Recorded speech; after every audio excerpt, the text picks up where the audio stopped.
Hello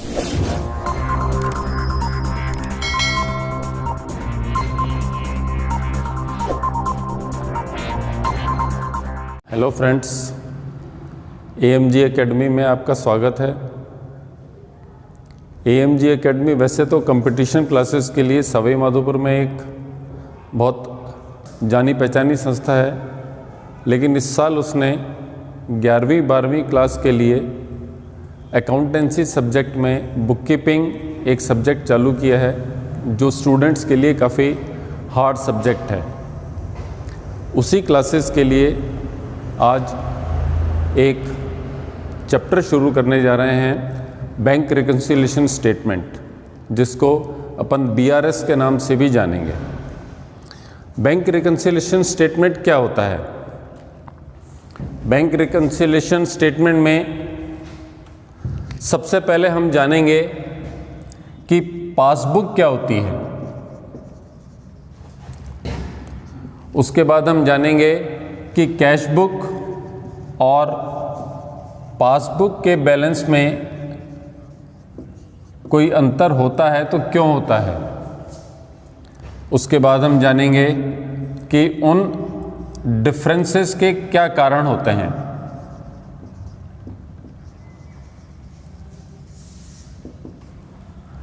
और चौथा हम जानेंगे कि उन कारणों को कैसे रिजॉल्व किया जाता है। और आखिर में हम बैंक रिकन्सिलिएशन स्टेटमेंट बनाने की कोशिश करेंगे, जिससे पता लगेगा कि पासबुक और कैश बुक में जो अंतर है वो क्यों है तथा इसको किस तरह से आपको रिजॉल्व करना है। सबसे पहले तो ये जान लें कि BRS डबल एंट्री सिस्टम के प्रोसेस का पार्ट नहीं है। डबल एंट्री सिस्टम के प्रोसेस में आप जानते हैं कि सबसे पहले जर्नलाइजिंग होता है, रिकॉर्डिंग होता है। रिकॉर्डिंग में जर्नलाइजिंग,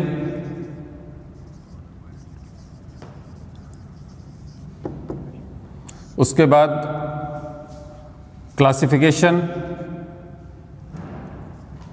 दूसरा है क्लासिफिकेशन होता है।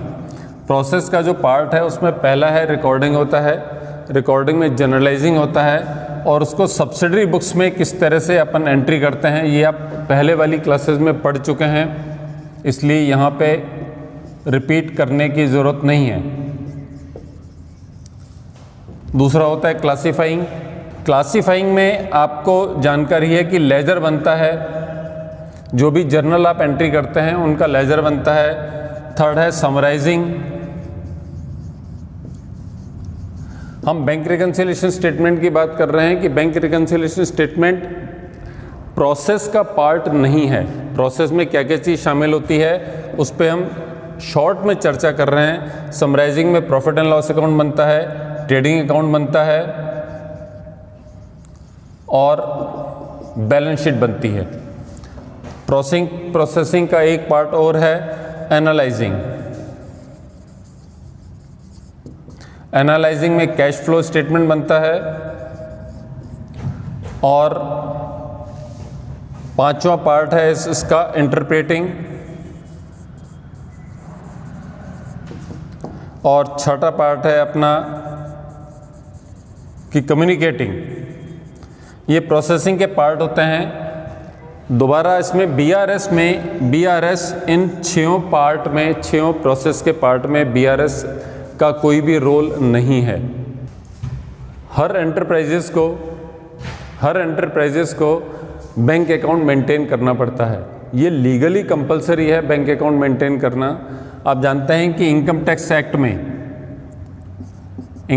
एक्ट में 2 लाख रुपए से ऊपर के ट्रांजैक्शंस, 2 लाख या 2 लाख से ऊपर के ट्रांजैक्शंस कैश में नहीं हो सकते हैं। सपोज आपने किसी को घड़ी बेची है, 5 लाख की घड़ी है और उसने कैश में आपको पेमेंट किया है, तो जो रिसीविंग एंड है, दुकानदार है, उसके ऊपर बराबर की पेनल्टी लग जाएगी यदि उसने 2 लाख या 2 लाख से ऊपर कैश एक्सेप्ट कर लिया तो। इसीलिए आपको बैंक अकाउंट रखना पड़ता है। दूसरा, इनकम टैक्स एक्ट में यही प्रोविज़न है कि 5,000 रुपये से ज़्यादा का आप 5,000 रुपीज़ से ज़्यादा का आप गिफ्ट नहीं दे सकते हैं। यदि देंगे तो पेनल्टी लग जाएगी, इसलिए आपको बैंक अकाउंट रखना पड़ेगा। तीसरा इनकम टैक्स एक्ट में जो बैंक अकाउंट रखने के लिए कंपल्शन है वो ये है कि 10,000 रुपये या इससे ऊपर के खर्चे या कोई कैपिटल गुड्स आप परचेज़ नहीं कर सकते हैं कैश में। यदि कैश में आप परचेज़ करते हैं तो भी पेनल्टी आपकी लग जाएगी। चौथा है 20,000 रुपये या उससे ज़्यादा का आप लोन का पेमेंट कैश में नहीं कर सकते या डिपॉजिट कैश में नहीं कर सकते। हाँ, ये जो प्रोविजंस हैं इनकम टैक्स एक्ट के, ये गवर्नमेंट पे लागू नहीं होते हैं और किसी बैंकिंग इंडस्ट्री पे लागू नहीं होते हैं। ये अलग सब्जेक्ट है, ये बिल्कुल डिफरेंट सब्जेक्ट है। लेकिन बीआरएस के लिए ये इसलिए ज़रूरी है कि बैंक अकाउंट रखना हर एंटरप्राइजेज़ के लिए लाजमी है, बहुत ज़रूरी है। हर एंटरप्राइजेज़ में बैंक अकाउंट आप जर्नलाइजिंग के थ्रू भी कर सकते हैं। जर्नलाइजिंग के बाद आप जब उसका क्लासिफिकेशन करते हैं तो लेजर अकाउंट में आप बैंक अकाउंट मेंटेन कर सकते हैं, या सब्सिडरी बुक्स में यदि आप जर्नलाइज नहीं करते हैं और सब्सिडरी बुक से उसकी बनाते हैं तो कैश बुक आप बनाते हैं। कैश बुक में जो डबल कॉलम कैश बुक है, डबल कॉलम कैश बुक है जिसमें आपको जानकारी है कि कैश अकाउंट भी होता है और बैंक अकाउंट का भी एक कॉलम होता है, तो उसके बैंक अकाउंट के कॉलम को आप बैंक रिकन्सिलेशन पर्पस के काम में ले सकते हैं। या लेजर में यदि बैंक अकाउंट आपने ओपन किया है, अभी इससे पहले आपने पढ़ा था कि हर एंटरप्राइजेज़ को बैंक अकाउंट रखना बहुत ज़रूरी होता है, तो आपके लेजर में या तो बैंक अकाउंट होगा। यदि आप लेजर नहीं बना करके कैश बुक बनाते हैं तो कैश बुक में डबल कॉलम होगा जिसमें बैंक अकाउंट होगा। आप इन दोनों को आप बीआरएस बैंक रिकन्सिलेशन पर्पस के काम में ले सकते हैं। यहाँ पर यह भी एक उल्लेख करना ज़रूरी है कि बैंक अकाउंट की नेचर क्या होती है। बैंक अकाउंट आपको जैसे जानकारी है कि सारे अकाउंट्स दो तरीके से क्लासिफाई होते हैं, पर्सनल अकाउंट और इम्पर्सनल अकाउंट। पर्सनल अकाउंट्स में नेचुरल पर्सन, ये आप पहले वाली क्लासेस में पढ़ चुके हैं। दूसरा होता है आर्टिफिशियल पर्सन,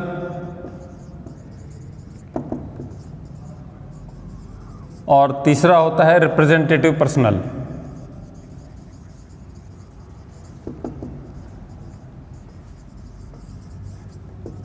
तो बैंक अकाउंट जो है वो bank account artificial personal account है। इम्पर्सनल अकाउंट में जैसा आपको पता है रियल अकाउंट होते हैं, जैसे कैश का अकाउंट हो गया, एसेट्स का अकाउंट हो गया, ये सब रियल अकाउंट होते हैं। बैंक अकाउंट रियल अकाउंट नहीं है, it's very important. Bank account artificial personal account है। अधिकतर बच्चे यहाँ गलती करते हैं कि बैंक अकाउंट को रियल अकाउंट मान लेते हैं कैश अकाउंट के जैसा, लेकिन वो आर्टिफिशियल पर्सनल अकाउंट है। और जनरलाइजिंग के जो भी नियम पर्सनल अकाउंट पे लागू होते हैं वही बैंक अकाउंट पे लागू होते हैं। और दूसरा होता है नॉमिनल अकाउंट। यदि अपन ट्रेडिशनल अप्रोच की चर्चा करें तो ट्रेडिशनल अप्रोच में आपके दो अकाउंट होते हैं सिर्फ, जो नेचर होती है बैंक अकाउंट आपका आर्टिफिशियल पर्सनल अकाउंट है। और यदि मॉडर्न अप्रोच की चर्चा करें, मॉडर्न अप्रोच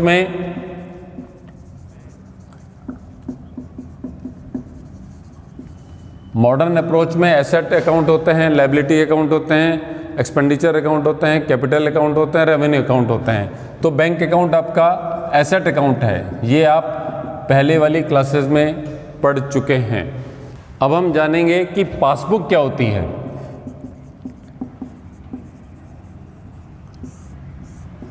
जैसा कि आपको पहले बताया गया कि हर एंटरप्राइजेस को एक बैंक अकाउंट ओपन करना ज़रूरी होता है। आप जैसे अपनी बैंक अकाउंट में कोई डिपॉजिट करवाते हैं, आप एंट्रियां करते हैं, इसी तरह से बैंक भी एक एंटरप्राइजेज है और बैंक भी अपनी बुक्स में जो भी उसके पास ट्रांजैक्शंस होते हैं उनकी एंट्रियां करता है। आप एक छोटा सा एग्जांपल लें, आपने बैंक में पैसा जमा कराया, आप हैं ए एंड कंपनी सपोज, और इधर है बैंक। ये ए एंड कंपनी की बुक्स हैं और ये बैंक की बुक है। ए एंड कंपनी यदि बैंक में पैसा जमा कराती है तो आप क्या एंट्री करेंगे?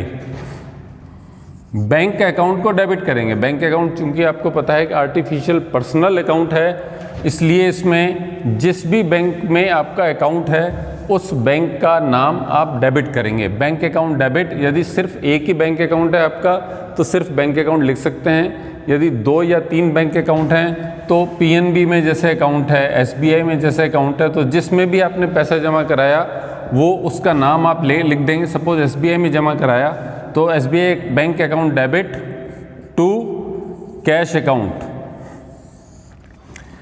इम्पर्सनल आर्टिफिशियल पर्सनल अकाउंट है ये बैंक अकाउंट, वही नियम लागू होते हैं, debit the receiver. Cash account आपका रियल अकाउंट है, रियल अकाउंट के नियम लागू होते हैं, इसलिए कैश अकाउंट को क्रेडिट करेंगे। अब ये पैसा बैंक के पास आया, अब बैंक अपनी बुक्स में क्या एंट्री करेगा? बैंक अपनी बुक्स में एंट्री करेगा कैश बैंक के पास आया, cash account debit to A and company. Amount suppose इसमें छोटे से अमाउंट से चलते हैं, 1000 रुपये, 1000 रुपये, 1000 रुपये, 1000 रुपये। आप इन दोनों एंट्रियों को देखिए और दोनों एंट्रियों के अंतर को समझने की कोशिश कीजिए। एक ही कंपनी में बैंक का जो अकाउंट है वो डेबिट अकाउंट है। इट मीन्स कि ए एंड कंपनी की बुक्स में बैंक अकाउंट डेटर के रूप में स्टैंड कर रहा है, और बैंक के बुक्स में ए एंड कंपनी जो है उसका अकाउंट आपने क्रेडिट किया है, इसका मतलब ये क्रेडिटर के रूप में स्टैंड कर रहा है। इट मीन्स कि ए की बुक्स में यदि बैंक का डेबिट बैलेंस है तो बैंक की बुक्स में ए एंड कंपनी का क्रेडिट बैलेंस होगा। अमाउंट सेम होगी, 1000 रुपये जमा कराए हैं तो बैंक अकाउंट को डेबिट 1000 रुपये से करेंगे। बैंक के पास 1000 रुपये आए हैं तो बैंक ए एंड कंपनी को 1000 रुपये से क्रेडिट करेगा। अमाउंट सेम है लेकिन दोनों की नेचर डिफरेंट है। ये डेबिट बैलेंस होगा इसका, बैंक की बुक्स में ए एंड कंपनी का क्रेडिट बैलेंस होगा। यहाँ एक ये इम्पॉर्टेंट बात है जो आपको नोट करनी है। इट मीन्स कि बैंक की बुक्स में यदि किसी पार्टी का डेबिट बैलेंस है तो मान करके चलिए उस पार्टी की बुक्स में बैंक का क्रेडिट बैलेंस होगा। बैंक की बुक्स में यदि डेबिट बैलेंस है तो किसी भी एंटरप्राइजेज या पार्टी अपन शॉर्ट रूप में कर लें, उसके बुक्स में उसका बैलेंस क्रेडिट होगा। और आप चूंकि देख रहे हैं कि अमाउंट भी सेम होगा, लेकिन बैंक रिकन्सिलिएशन स्टेटमेंट में हम इन बात की चर्चा करेंगे कि बैलेंस तो डिफरेंट होगा ही होगा, बैलेंस तो विपरीत होगा ही होगा। इसमें डेबिट होगा, इसमें क्रेडिट होगा। यदि इसमें क्रेडिट है तो इसमें डेबिट होगा, लेकिन कभी कभी अमाउंट भी अलग हो सकता है। हम उस चीज़ की अब चर्चा करेंगे कि अमाउंट कैसे अलग हो सकता है। बैंक की बुक्स और एंटरप्राइजेस की बुक्स दोनों में अभी हमने चर्चा की कि बैलेंस विपरीत होता है, विपरीत होगा ही होगा, लेकिन अमाउंट सेम होना चाहिए। सेम अमाउंट कभी कभी नहीं होता है। उसके पीछे जो रीजंस होते हैं, बैलेंस के जो डिफरेंस के जो रीजंस होते हैं,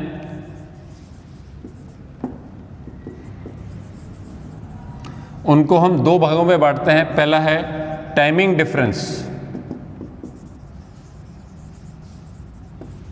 और दूसरा है एरर। टाइमिंग डिफरेंस पे अभी चर्चा करेंगे। एरर किसी से भी हो सकती है। आपने 1000 रुपये का चेक जमा कराया, गलती से आपने उसको 100 रुपये लिख दिया, इट इज़ एरर। बैंक जो एरर करता है वो बहुत कम करता है, क्योंकि बैंक में डबल चेक सिस्टम होता है। आपके यहाँ डबल चेक छोटी एंटरप्राइजेज में नहीं होता है, इसलिए बैंक में एरर होने की संभावनाएं बहुत कम रहती हैं। टाइमिंग डिफरेंस क्या होते हैं? अब हम टाइमिंग डिफरेंस पे ज़रा चर्चा करेंगे। ट्रांजैक्शंस, कैश बुक कब एंट्री करते हैं और बैंक अपनी बुक्स में कब एंट्री करता है।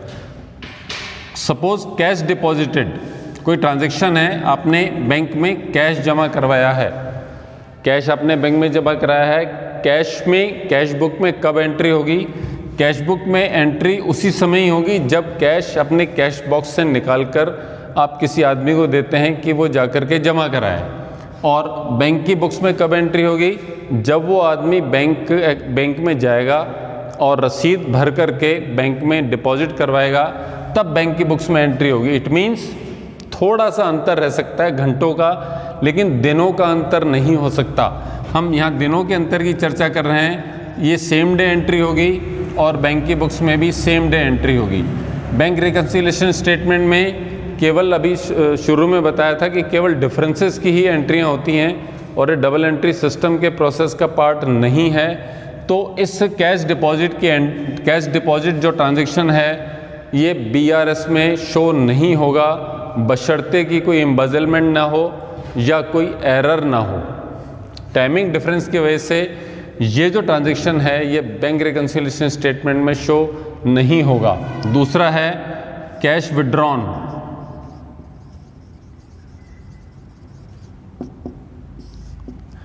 कैश विड्रॉन, आपने बैंक से पैसा निकलवाया, आपने किसी को चेक भर करके दिया अपने एम्प्लॉय को और कहा कि जाकर के बैंक से पैसा निकलवा लो। फर्स्ट एंट्री कौन करेगा? आप करेंगे या बैंक करेगा? नेचुरली चेक आपने भर करके दिया, फर्स्ट एंट्री बैंक करेगा। जब बैंक से पैसा निकलेगा तब फर्स्ट एंट्री बैंक ने की, उसके बाद आपके पास वो पैसा लेकर के आया, तब आपने एंट्री कर दी। कुछ घंटों का, कुछ समय, थोड़े से घंटों का फ़र्क हो सकता है, लेकिन दिनों का फ़र्क नहीं हो सकता। अगेन कोई एम्बेजलमेंट नहीं है या गलती नहीं है तो एंट्री सेम डे ही होगी। इसीलिए ये भी बैंक रिकन्सिलिएशन स्टेटमेंट का पार्ट नहीं है। Third, check deposited. हम ट्रांजैक्शंस की चर्चा कर रहे हैं कि कौन कौन से ट्रांजैक्शंस में टाइमिंग डिफरेंस हो सकता है। चेक डिपॉजिटेड, सपोज किसी का चेक आपके पास आया, किसी को आपने माल बेचा, उसने कैश नहीं दे करके चेक दिया आपको, वो चेक आपके पास आया, आपके पास SBI में अकाउंट है, PNB का चेक आपके पास आया, पंजाब नेशनल बैंक का आपके पास चेक आया, आपने पर्ची भरी और बैंक में जमा कराया। Who will make the first entry? कौन करेगा? फर्स्ट एंट्री आप करेंगे। आपने फर्स्ट एंट्री कर दी और कब एंट्री करेंगे? When you deposit the cheque into the bank. हो सकता है 1 दिन लग जाए, 2 दिन लग जाएं। आप जानते हैं कि चेक की डेट से 1 महीने तक आप उसको जमा करा सकते हैं, बैंक से पेमेंट उसका ले सकते हैं। तो जब आपने चेक डिपॉजिट करवाया पर्ची भर के, तब आप एंट्री करेंगे। अब बैंक कब एंट्री करेगा? बैंक जब एंट्री करेगा जब वो चेक आपने SBI में जमा कराया है, चेक PNB का है, जब PNB से पैसा SBI के पास आपके अकाउंट में आ जाएगा तब बैंक एंट्री करेगा। इट मीन्स कि ये सेम डे नहीं हो सकता है, इसमें 1 दिन, 2 दिन, 10 दिन का अंतर हो सकता है। तो ये कब एंट्री करेगा? When cheque deposited, when cheque realised. Cheque realise मतलब चेक का पैसा जब बैंक के पास आ जाएगा तब एंट्री करेगा। और कैश बुक एंटरप्राइजेस कब एंट्री करेंगे? जब वो चेक अपन बैंक में जमा कराएंगे तब। ये टाइमिंग डिफरेंस हो जाएगा। सपोज ये 2 तारीख को आपने चेक पर्ची भर करके जमा कराया और बैंक में वो 10 तारीख को PNB से 10/5/2020 को वो पैसा आया, तो ये टाइमिंग डिफरेंस हो गया। आपके पास आपकी बुक्स में 2 तारीख को, अब सपोज 100 रुपये का चेक है तो आपका बैलेंस 100 रुपये से ज़्यादा हो गया 2 तारीख को। 2 तारीख को इसका बैलेंस 100 रुपये से कम रहेगा, क्योंकि आपने तो एंट्री कर दी लेकिन बैंक ने एंट्री नहीं की। बैंक कब एंट्री करेगा? जब बैंक के पास पैसा आएगा तभी बैंक ये एंट्री करेगा। तो बैंक 10 तारीख को एंट्री करेगा। 3 तारीख से लेकर के और 9 तारीख के बीच में इसके बैलेंस में कैश बुक में 100 रुपये बढ़े हुए शो होंगे और पासबुक में 100 रुपये कम शो होंगे। ये नेचुरल बात है कि इसमें डेबिट बैलेंस होगा और इसमें क्रेडिट बैलेंस होगा। तो यहाँ अमाउंट में डिफरेंस है, तब ये बैंक रिकन्सिलिएशन स्टेटमेंट का पार्ट हो जाएगा यदि इस तरह का टाइमिंग डिफरेंस है तो। नेक्स्ट,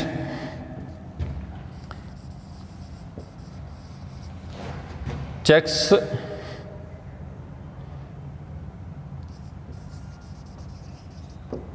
सपोज किसी से आपने माल खरीदा है, उसको आपने चेक दिया है, आप कब एंट्री करेंगे?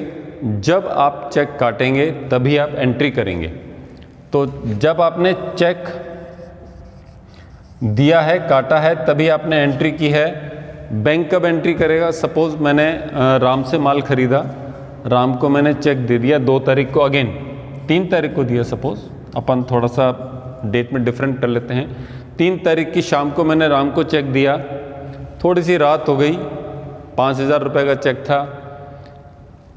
राम उसको लेकर के और अपने कैश बॉक्स में रख दिया।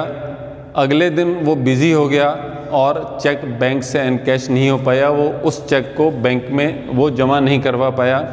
5 तारीख को भी नहीं करवा पाया, 6 तारीख को नहीं करवा पाया। उसने 8 तारीख को वो चेक बैंक में अपने खाते में जमा करने के लिए भेजा और बैंक तब एंट्री करेगा आपकी किताबों में जब वो चेक कलेक्शन के लिए आप उस बैंक के पास आएगा। इट मीन्स यहाँ पर आपने जब चेक दिया तब आपने एंट्री की, लेकिन बैंक कब एंट्री करेगा? जब कलेक्शन में उसके पास वो चेक आएगा पेमेंट के लिए। जब राम उसके पास जाएगा कि भैया ये एंड कंपनी का चेक है 5,000 रुपये का, मैंने उसको माल बेचा था और पैसा मुझे लेना है उससे, अब आप मुझे ये 5,000 रुपये दे दीजिए। वो 8 तारीख को गया तो 8 तारीख को बैंक उसमें एंट्री करेगा। इसका मतलब ये हुआ कि 4 तारीख से लेकर के और 7 तारीख के बीच में इसमें इस चेक देने के कारण इनके अकाउंट के बैलेंस में अंतर रहा। सपोज 5,000 रुपये का चेक है तो ये 5,000 रुपये क्या बता सकते हैं कि इसका बैलेंस बढ़ा या कम हुआ? कैश बुक का आपने 5,000 रुपये का चेक दिया तो नेचुरली इसका बैलेंस कम होगा। कम होगा तो मतलब आपने बैंक को क्रेडिट किया है। बैंक चूंकि आर्टिफिशियल पर्सनल अकाउंट है इसलिए बैंक को क्रेडिट किया है और यहाँ पर बैंक 4 तारीख से लेकर के और 7 तारीख के बीच में यहाँ 5,000 रुपये का बैलेंस बढ़ा हुआ शो होगा। नेचुरली यहाँ 5,000 रुपये का बैलेंस कम ही शो होगा। तो ये अंतर भी बैंक रिकन्सिलेशन का एक पार्ट बन जाता है। दोबारा इसको देखते हैं, इंपॉर्टेंट है। कैश डिपॉजिट करवाएंगे तो बैंक रिकन्सिलेशन का पार्ट नहीं होगा, बशर्ते कि कोई गलती ना हो या एम्बेजलमेंट ना हो। कैश विड्रॉ करते हैं तब भी नहीं होगा, अगेन एम्बेजलमेंट ना हो या गलती ना हो।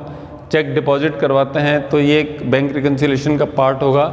यदि बैलेंसेस अमाउंट में अंतर होता है तो चेक यदि आप किसी को देते हैं, इशू करते हैं, तब भी वो बैंक रिकन्सिलेशन का पार्ट होगा यदि उसकी डेट्स में कोई अंतर आ जाता है तो।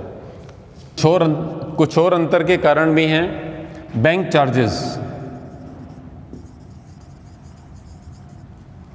या सर्विस चार्जेस।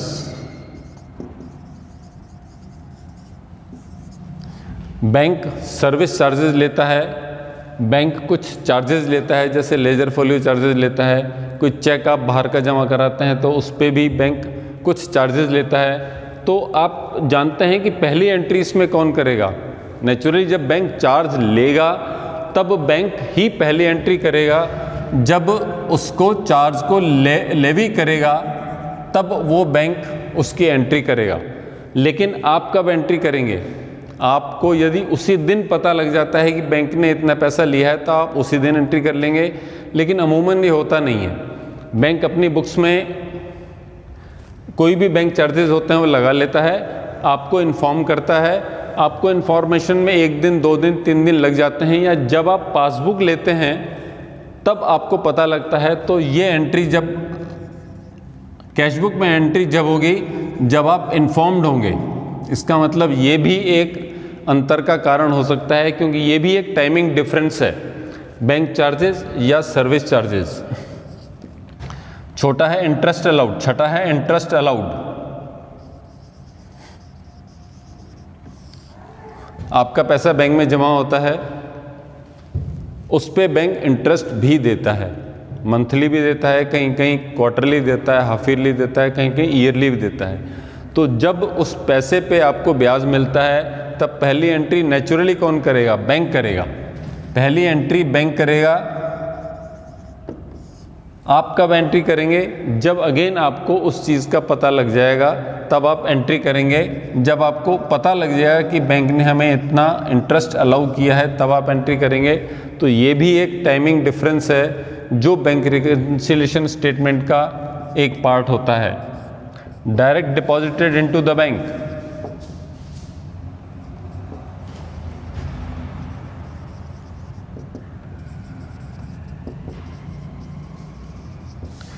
किसी कस्टमर को आपका अकाउंट नंबर पता है, एसबीआई में आपका अकाउंट नंबर ये है, कस्टमर को आपने माल बेचा, कस्टमर आपको पैसा नहीं दे करके सीधा बैंक में भी जमा करा सकता है। कस्टमर के पास ऑप्शन है कि वो आपको नहीं देगा, आपके अकाउंट में सीधा बैंक में जमा करा देगा। तो बैंक पहले एंट्री करेगा इस ट्रांजैक्शन की या आप एंट्री करेंगे पहले? नेचुरली बैंक पहले एंट्री करेगा, क्योंकि बैंक में उसने कस्टमर ने जमा कराया। आपको फ़ोन करके गया कि आपके 5,000 रुपये मुझे देने हैं, कस्टमर ने आपको फ़ोन किया और मैं सीधा आपके बैंक अकाउंट में जमा करा देता हूँ। ओके, आपने कहा ठीक है, बैंक में उसने जमा कराए। तो बैंक कब एंट्री करेगा? जब उसका पैसा 5,000 रुपया उसको बैंक को मिल जाएगा तब बैंक एंट्री करेगा। आप कब एंट्री करेंगे? आप जब एंट्री करेंगे जब आप कंफर्म हो जाएंगे कि हाँ उसने पैसा जमा करा दिया है, या पार्टी आपको इन्फॉर्म करेगी। आप पार्टी ने टेलीफोन कर दिया आपको कि मैंने 5,000 रुपये आपके अकाउंट में जमा करा दिए हैं। हो सकता है आप अपने अकाउंटेंट को बताना भूल गए हों, 1 दिन 2 दिन 3 दिन। आप जब एंट्री करेंगे जब आप उसको इन्फॉर्म्ड होंगे, अमूमन तो सेम डे हो जाती है, लेकिन ये भी एक अंतर का कारण हो सकता है बैंक रिकंसिलिएशन में। जब आप आपका कोई कस्टमर सीधा बैंक अकाउंट में पैसा जमा करा देता है तो 1-2 अंतर और हैं।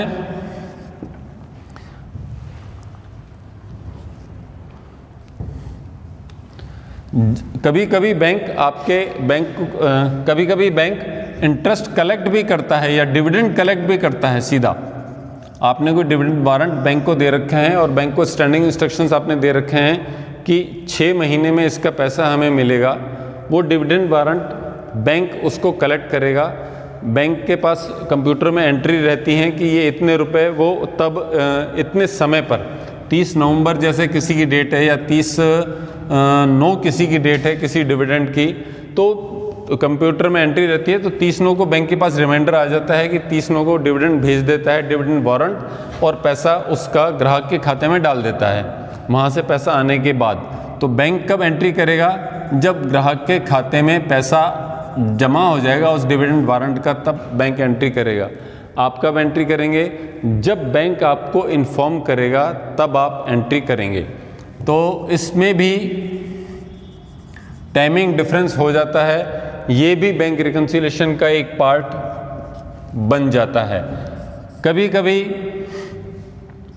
कुछ पेमेंट्स करने के लिए आप बैंक को बोल देते हैं, कि मुझे हर महीने रेंट का पेमेंट करना है, बैंक उसका पेमेंट हर महीने कर देता है। तो बैंक उसका पेमेंट कब करता है? बैंक उसकी एंट्री कब करता है? जब उसका पेमेंट कर देता है। आप उसकी एंट्री कब करते हैं? जब बैंक आपको इन्फॉर्म करता है कि मैंने इस एक्सपेंसेस का आपका पेमेंट कर दिया, तब आप उसकी एंट्री करते हैं। पहले आप एंट्री नहीं करते, पहले आप बैंक अकाउंट को कम नहीं करते। इसमें भी टाइमिंग डिफरेंस होता है, ये भी एक बैंक रिकंसिलिएशन का पार्ट होता है। तो अभी हम पढ़ रहे हैं कि टाइमिंग डिफरेंस के कारण जो भी डिफरेंसेस आते हैं, जो भी अमाउंट में डिफरेंसेस आते हैं, जो भी एंट्री के टाइमिंग में डिफरेंस आते हैं, उनके रीजंस और उनके कारण। छोटी सी बात आप बताएं, बैंक यदि कोई डायरेक्ट पेमेंट करता है तो पहली एंट्री बैंक करता है। क्या आपको जानकारी है कि बैंक में आपका जो बैलेंस है वो कम होगा या ज़्यादा होगा? ओके, यदि बैंक डायरेक्ट पेमेंट करता है तो नेचुरली बैंक का बैलेंस कम होगा और आपका बैलेंस भी कम होगा। लेकिन यहाँ पे उल्टा होगा। उल्टा मीन्स कि बैंक डेबिट करेगा आपको और आप बैंक को क्रेडिट करेंगे। इंटरेस्ट डिविडेंड यदि कलेक्ट करता है बैंक, तो उससे पहली एंट्री बैंक करेगा। बैंक का बैलेंस बढ़ेगा या बैंक का बैलेंस कम होगा? नेचुरली बैंक का बैलेंस बढ़ेगा।